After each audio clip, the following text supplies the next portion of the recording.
19 বছর পর জনসভা করতে যাচ্ছে বাংলাদেশ জাতীয়তাবাদী দল বিএনপি। জনসভা ঘিরে একদিকে যেমন ব্যাপক প্রস্তুতি চলছে, অন্যদিকে নেতাকর্মীদের মধ্যে উচ্ছ্বাস বিরাজ করছে।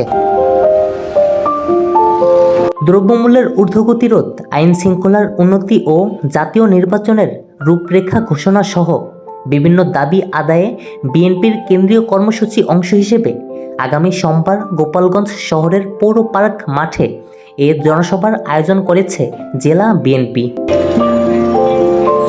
সভাকে কেন্দ্র করে বিভিন্ন সড়কে নির্মাণ করা হয়েছে তোরণ, ব্যানার, ফিক্সটেশন।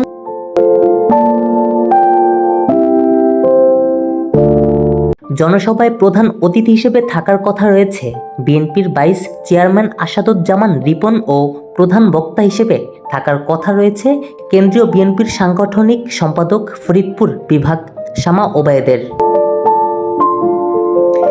এদিকে সমাবেশ সফল করতে ও বিপুল সংখ্যক নেতাকর্মীর উপস্থিতি নিশ্চিত করতে গোপালগঞ্জ জেলা বিএনপি, যুবদল, ছাত্রদল, স্বেচ্ছাসেবক দলসহ বিভিন্ন অঙ্গ সংগঠন বিভিন্ন স্তরে দফায় দফায় প্রস্তুতি সভা, প্রচারণা ও লিফলেট বিতরণ কর্মসূচি পালন করছে। গগন শিমুল, বি9 নিউজ।